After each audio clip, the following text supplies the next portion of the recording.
Bonsoir, bonsoir, bonjour. C'est Congo News 24. Chers téléspectateurs, comme toujours avant de commencer notre émission, nous disons merci à Dieu.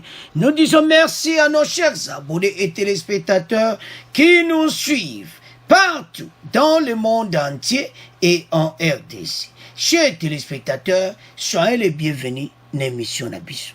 À la une, chers téléspectateurs, coopération militaire entre la RDC et le Kenya. Bande ko bandimi koya pe kosunga masolo ya Est. Alors, toko développons ensemble. Deuxième point, chers téléspectateurs, extradition de Bakonga. Avis de recherche contre Numbi. Bande konanga ezaya koyinda n'émission oyo.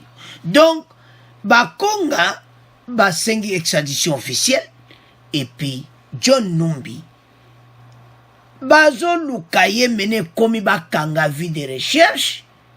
Alors, toko développons ensemble. Alors, chers téléspectateurs, bande konanga, soyez les bienvenus dans l'émission Nabiso bande konanga. Pour esa mon émission, oui. On va commencer cette émission avec la coopération militaire entre la RDC et le Kenya. Vous voyez que le président Kenya Zalaki Awa, donc ma solo pene le kaki kitoko, ba arranger situation to Zarango. Bandeko, dossier où il y a Est, il fallait qu'on trouve une solution entre Bissou et pays africains. Mais, il s'est engagé, bakor, bozala, bakor, moi kitoko, puis bozala, au malwaka bon voisinage. Tant Fachi à côté qui n'a pouvoir, Fachi a sengaki bon voisinage. Et Belé bazin ko critiquer bon voisinage et tout ça. Mais le bani ko fouta. Parce que tant il y a yena pouvoir, a kouti la Kabylie bango nyonso batouana, na ba voisin donc masolo pena kitoko ezati. Pays n'a pas comment qui pays moko donc na habité na bengaoni donc par terre complètement moi bo solo na ba voisin zate Angola pesi bien Congo Brazza kudna sasukutu pas de causerie OK donc ozo mondo partout yango bon voisinage et sungaka cause on a un président de la République ou un diplomate na diplomatie ki toko yango ezofuta. Président ya Kenya a hésité à mukite bandi ko saba ko basim biloko belé na ba avion na bango Kenya Airways biloko tout. Mais numéro 1 est la sécurité na Est. Donc des forces parce que bango bazana bibundeli ko le kabiso. Bon comprendre Kenya a somba kabilo n'est pas banglais. Bibundela ba anglais bazana ba bibundeli pena ba B52 bloka ba anglais wana nyoso ba tornado tout ça do bazana ngo ndebo zombe hélicoptère à danger ndebo zoma likolo na armée à Kenya FARDC ba côté la biso batu ya ADF wana toko tiela bino extrait bande konanga confirmation ou coopération militaire signée parce que dossier oyo est comme kosala moto pasi na batu nyonso oyo congolais nyonso surtout à partir à Est et so sala bango pasi na ndenga mokiti donc situation est comme que il faut masolo anesila boyebi Fachi so alaki likambwe akosilisa alobaki na mandana yi akolala kimia te soki Est evandi kimia te bando ka beni boza komitungisama trop mais tango ekoki nzambe asalaka na tana ye yango tango nyonso so natali bato ne bayebi volonté ya nzambe ti la volonté de Dieu eza volonté moko yo koko briske yango tika yango parce que nzamba ayebi ta oyo et comme temps RDC babima na masolo oyo bande ko ce peuple a beaucoup souffert botala kaka oyo ezoleka na beni tala ti basali mobulu te babengana MONUSCO parce que bazomona tina te présence na bango. Alors armée ya Kenya baza penda avancé bandeko nanga. Ba anglais mutu ba traînaka bango, armée anglaise, bo comprendre kaka. Bango baza colonie anglaise, makamu nyonso ba anglais bazo sala kuna na Kenya. Armée na bango evanda na ndenga mukiti. Donc c'est-à-dire na likambo tozanango ezo senga vraiment bozala bien na ba voisin. Tala siko yango. Alors masolo le kaibia ba ministre ba signé ba dossier do masolo ezo tambola. Alors toyoka confirmation bongo to continuer mission na biso. Uhuru Kenyatta andimi kotinda mampinga ma Kenya pona kusunga mayema ekolo Congo Démocratique na bitumba na badongolo meso mokonzi ya Kenya azalaki na Kinshasa uto lendi pona yango. Alors président Kenya azalaki pona yango. Donc aye penda tali pasi oyo fatia zanango fatia bien en tout cas mon cher Oyedenga. Bandeko situation oyo eza pasi kande tozoyoka mais zalande na Beni na Butembo na Ituri o comprendre pasi oyo sala batu. Situation oyo etungisi ba Congolais na ndenga mokete na ba réseaux sociaux on en parle. Mboka na biso ko koma place moko te lokola poubelle. Oh, pendant les 20 ans, il n'y a même pas une coopération militaire signée. Donc, je ne comprends rien. Donc, bayaki on a kapo bayiba kambongo. Obi, bandeko, l'air molé le ba poko. Donc, na monango ndemo ba vertige. Donc, boye on peut bozi pouvoir, tous en a pouvoir, 20 ans au pouvoir. Il n'y a même pas une coopération militaire signée pour na kosili sa dossier wana S. Des hommes mona kena bango mo bata gouvernement bazanki wana on s'en fout. Bande koto sepela. Toujours président oyo azana posa na biso. Pense na ndenge dossier zo kende bande konanga mawatro. Dans mobulu na mobulu. Situation oyo eza somo. Dans na ndenge zo kende na ebiti melo na zo senga bande konangai to soutenir président de la République, to soutenir ba FARDC, to soutenir musala oyo sacré bazo banda et ko aider mingi ole to beta ka bango le susu mabanga ole to critiquer pour na couper sa solution. Alors mais ça, c'est quoi ça pas bande quoi béni? Tolela ki mingi. Président Lobaki, Akoya Awa, Président Lobaki, ma président Zakoluka solution. Ya omona vana kimia. Il sort de son silence. Donc, armée oyu, ndenge bagoya ko sala masolo, bandeko, eza ko sakanati. Donc, o baloba ke si yindi eko yinda na est. Armée Kenya, baza bien formé parmi ba armée africaine parce que baza ba anglais ba traîna bango. Tant bako koma na terre masolo ekozala. Non seulement ça, tu comprends ce que bibundelo bango bako ya nango. Hélicoptère, ba avion de chasse. Oye matakala ndenga Angola zanango bango bazanango mais biso tozana mbongo ti. Alors que mbongo ezalaki nango mais ba préféré ba yiba batia na ba poche na bango bandeko ba mbongo mo ba somba mbele guerre eswana esila. Oye pa na zolo ba bon. Gouvernement na nyonso basali 18 ans ba kena ba milliards na ba poche na bango. Donc, c'est-à-dire, quand on peut récupérer ces milliards, bako somba ba avion de chasse, ba avion wana nyonso abitumba, mbele guerre à l'est. Et c'est là. Mais bango lokola ba yaki na bimoka kuyiba mbongo. Botala nan ba konga. Ba kangie mais avec des millions de dollars na ba. Mais to so boyo kasiko to ena penana na extrait preuve ezoloba ndenge nini bakanke na 2 millions mais tozoya na pona.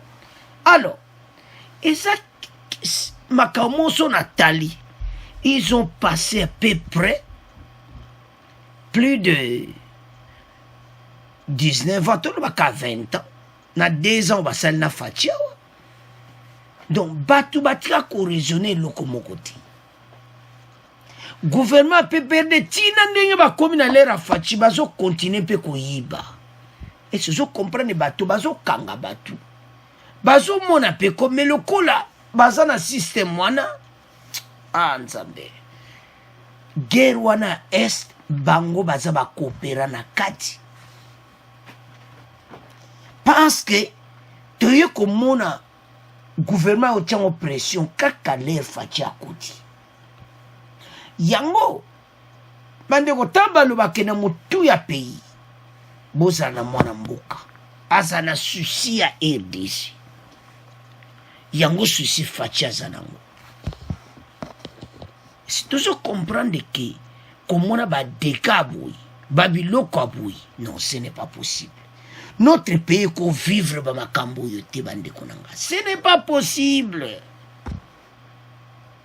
Soki ba mama na bazo souffrir ko kena bilanga moya kene bilanga yati économie pesa ko jouana bas moi basa bilanga yati moi. Donc na Nord Kivu on peut pas faire l'agriculture. Au Sud Kivu l'agriculture bako sala te za passe parce que il y a des groupes armés na kati ya zamba. Ndenge baza basi bayoki solo basi bayoki sango ete armée à Kenya bazokita kisalume banda. Non, facia za stratégie avant daka kimia boy makelele aprometaka osa quartier général do ba makelele na ndenge modo so tali batio ngabi congolais tokitisa motema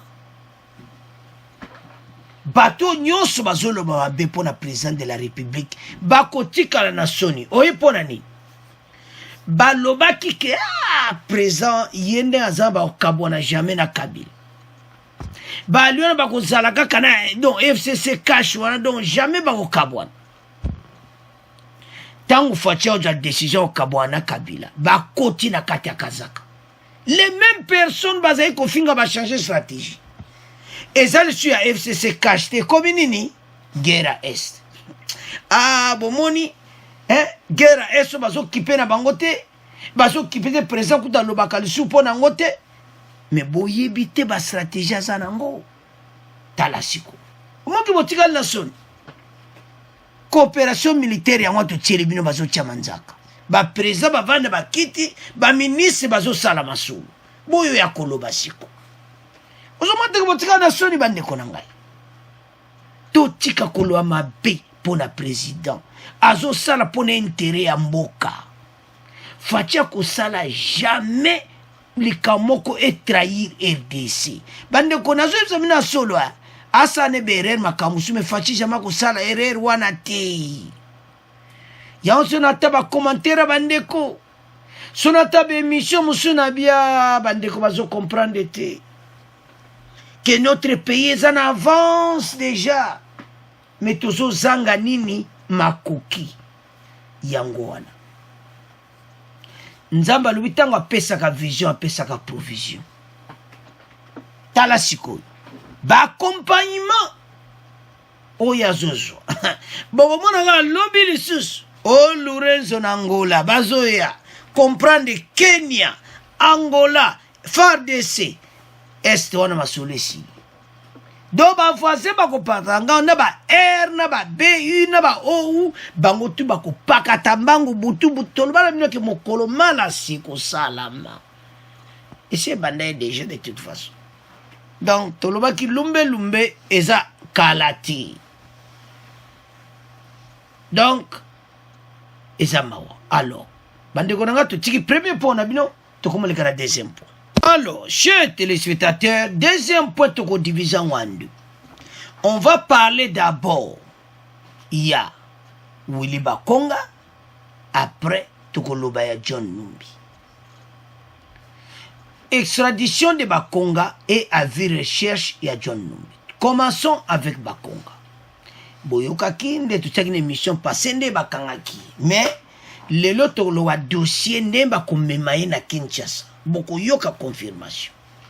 La RDC demande officiellement l'extradition de Willy Bakonga pour être jugé en flagrance.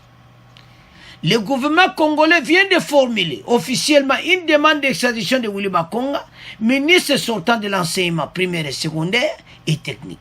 La demande a été adressée à la justice du Congo-Brazzaville. Plusieurs sous-judiciaires en RDC affirment que Willy Bakonga sera incessamment extradité pour être attendu sur des faits lui imputés, notamment les détournements de présumés des deniers publics. Ay, bambongo ba yibi bandeko soto to loba bo koya kao. Parce que boba za na prison déjà ba côté prison avec des 35 millions de dollars. Entre directeur de paye et à Sekopé, na inspecteur des finances. Bazana makala. Donc déjà baza kolela kuna na mata 20 ans. Siko yako beta comme. Donc j'ai fait le kaba 20 ans parce que yim taga ko sien ba arrêté. Non seulement ça, des écoles fictives, des enseignants invisibles. Entre-temps, bazako critiquer Mboka que la gratuité ne marche pas. Alors, extradition le rotolo bakaka neni bakukatsa ya katsa kina bwatu. Membala oyo akukatsa na bato na bichi ngobila baena ye bakotie bakraka na sima. Eza ya kuinda esie yindi. Bandeko tata oyo eza mawa. Awanganaki ya ebelo kote. Et puis directeur a Sekopé oyo bazana makala baza motema mabe. Bango baya kotanga ye na retard tamba tindi ya kosamba yaya babengisa ki le 16 avril yaya benani. Asali makamo bandeko nanga a komi lettre na Sénat azonga sénateur pona immunité wana mweba kanga ye zati. Leki na ye ataka leki ne na place na Sénat. Et puis a sengi lettre na Sénat ete balongola leki na ye ya zonga na place na ye na Sénat. Vous avez cédé la place. Bayati aloba ki ne ko salamate. Yalinga ki se réfugie. Tango baboyi lettre wana yaya butu abe bakati boatu. Na pirogue bakei. Et ça mawa. Alors, toyo kano demande d'extradition, bon to continuer mission na biso. Une demande d'extradition du ministre de l'enseignement primaire, secondaire et technique sortant, Willy Bakonga, a été adressée à la justice du Congo-Brazzaville. Selon nos sources judiciaires, Willy Bakonga sera incessamment extradé pour être entendu sur les faits lui imputés, notamment le détournement présumé des deniers publics. Il ne se pose aucun problème entre le Congo-Brazzaville et Kinshasa, deux pays dont la convention en matière d'extradition et de coopération judiciaire a permis l'arrestation du ministre sortant, affirment nos sources sous couvert d'anonymat. Alors, chers téléspectateurs, nous avons suivi. Tolandiwana. Willy Bakonga a causé la extradité parce qu'il n'y a pas de problème entre la RDC et la Brazza. Vous comprenez que ça suna mwana na fatinde masolo ezoleka. Masolo kitoko. Vous comprenez que sikoy. Donc, Fachaïb, ça soutient de la moutona, ça directement. Azoyana. Bolandi on a bisognos. Alors, Willy Bakonga a été arrêté la nuit du 20 avril à Brazzaville alors qu'il fouillait la République démocratique du Congo où une information judiciaire a été ouverte à son encontre. Depuis plusieurs jours, aucun de ses multiples téléphones n'était joignable. C'est auprès des sources policières brazzavilloise que la AFP a appris que le ministre RD congolais sortant a été débarqué de l'avion. Bandeko, toko tchela mne extrait, ndeni babimisa ki na avion. Et puis, nandenge abendaki ndenge azalaki na 2 millions bokoyoka yango soki moto azopani kotambola na 2 millions na poche na kati ya sac nzambe mbongo yango babimisa bamilio yango ndenge nini eloyi bandeko na nga na bacommentaire babi bambongo yango ba 2 millions kaka bamilio kaibima na bapoche babimisa yango ndenge nini bandeko na nga eza pasi eza mpe mawa komona makambo ya boye na somo na motema alors avance Willy Bakonga akoti na kati avion babimisi ye na makasi tokotiela mino extrait ndenge babimisaki ye et puis baye kofuye na sac 2 millions de dollars yango makambo tolobi na premier point batu oyo bayiba azaki ministre ya sport donc asir na sport kuna sisa mbongo nyonso yaba Léopard kakama yaba équipe na biso eko avancer ndeni mutabo azaki ministre ya sport les moto yo ko ba jouer bazo déclarer mbongo mais yazalaki kuna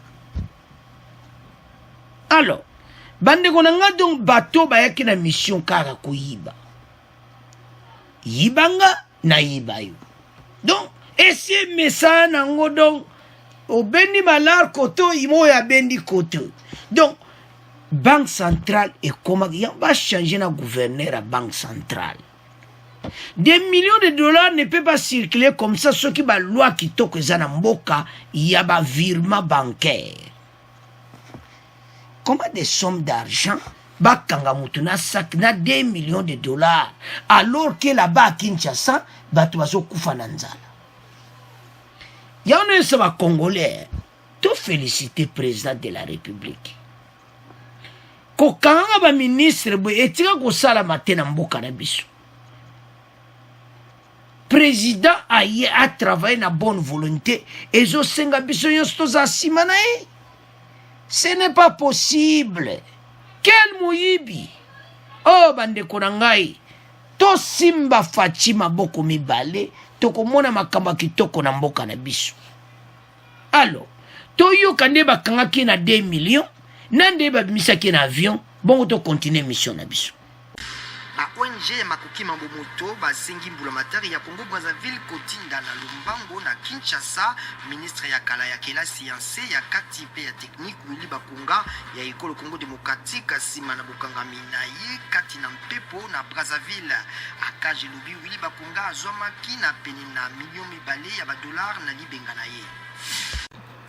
ANAC et salelo ya aéroport Mayamaya ya Brazzaville andimi ya solo ke ministre Bakonga abimisaki na makasi na mpepo ya Air France kasi moko mokambi ya ANAC ayebisi te likambo yango ezali secret ya mbulamatadi moyen aloba mingi ezate eloba biso boye Willy Bakonga azali na service ya renseignement ya Congo Brazzaville kasi atako na kati ya bapulusu makelele mpona likambo yango ezali kobima mingi te.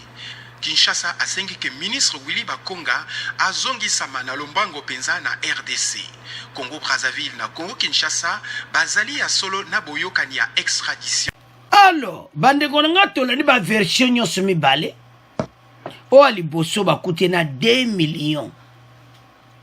Na kati ya libenga na ye. 2 millions de dollars. Donc, ozomona bien que soto otala biloko yo ba circulation ba mbongo etambo na mboka na ndenge wana bato baza batu mabe balingi ba Congolais balingi RDC ezo sala pasi na motema na ndenga mukete melo no esamno bandeko nanga batu oyo baza très très dangereux. Lelo tozomona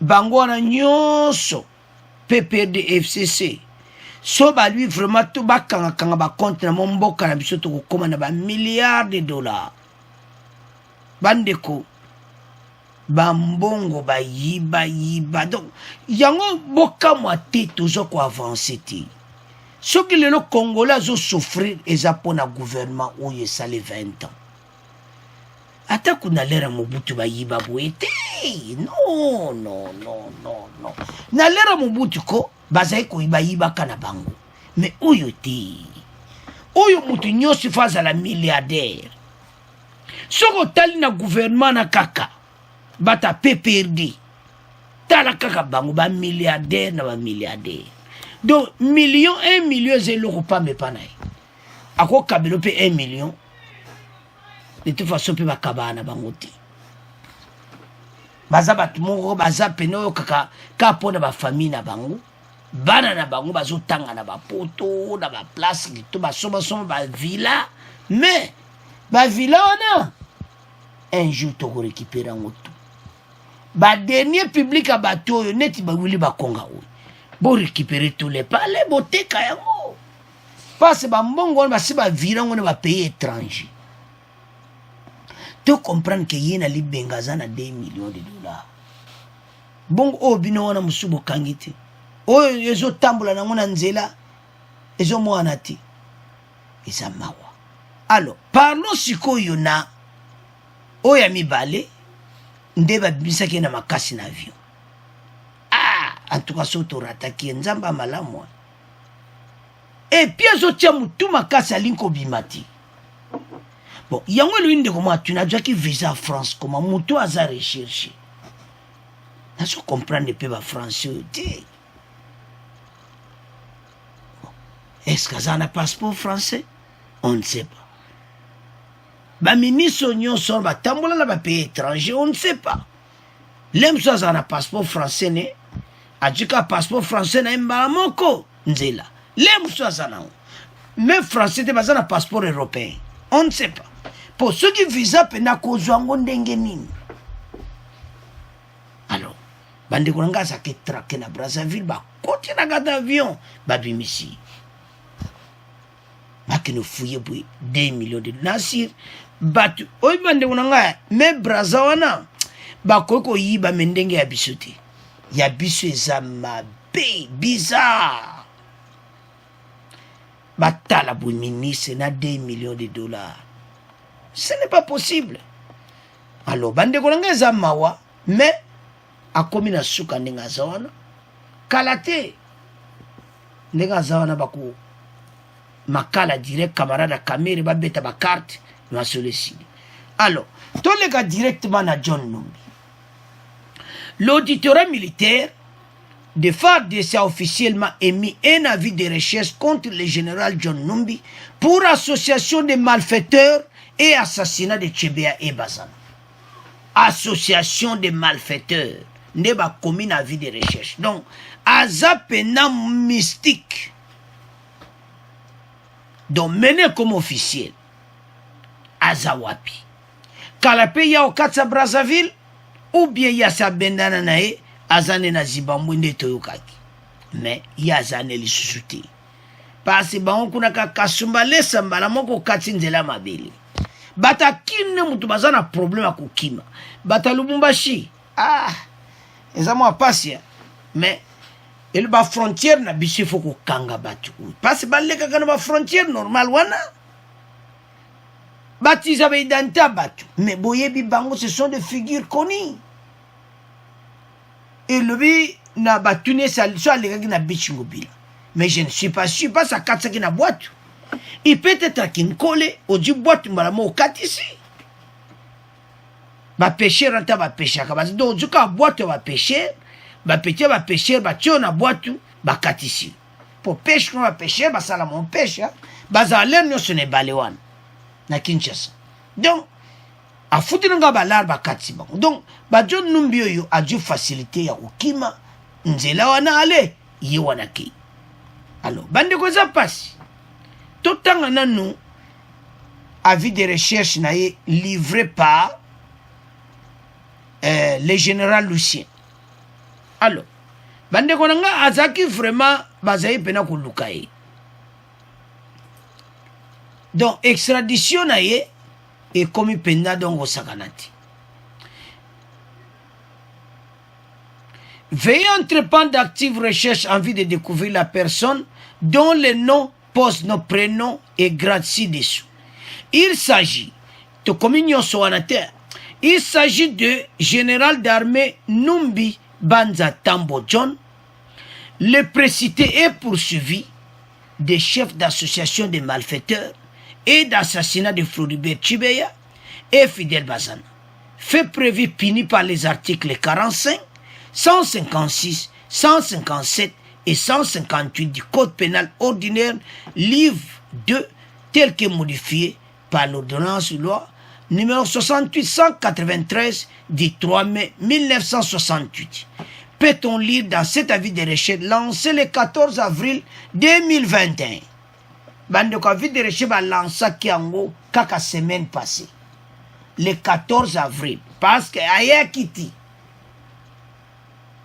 Alors, le 14 avril par l'auditorat général de FARDC Lucien René Likulia Bakumi. Likulia Zakuna. Selon les informations, John Numbi se trouvera au Zimbabwe. Donc, Azana Zimbabwe, ba osenga ba extradité. Mandeko, batu oyo na ebite. Ba katsaka ba frontière. Do ba frontière na biseza fragile. Comment ba oko akokanga batu eti? Mais jour ba ko joyer. Ekozala pena en télévision bandeko baokanga ya koya facha za président Union africaine akosenga ba extradité ye nde basengi Willy Bakonga pour le moment ya yekute za pene fo bakanga ya boma mutu esa makamu ya asile te bango mibale ne bazawane eza makamu ya asile te bango bayi oya liboso ye Bakonga yibi mbongo ye Numbi abomi mutu bazo senga bakanga bango. Alors, avis de recherche eza lancé kalate bako tchaye maboko. Alors, bande konangai o balobalo lumbe c'est à ce point to comment clôturer mission na biso bon continuer ko s'abonner massivement. Au revoir, à la prochaine.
Mm.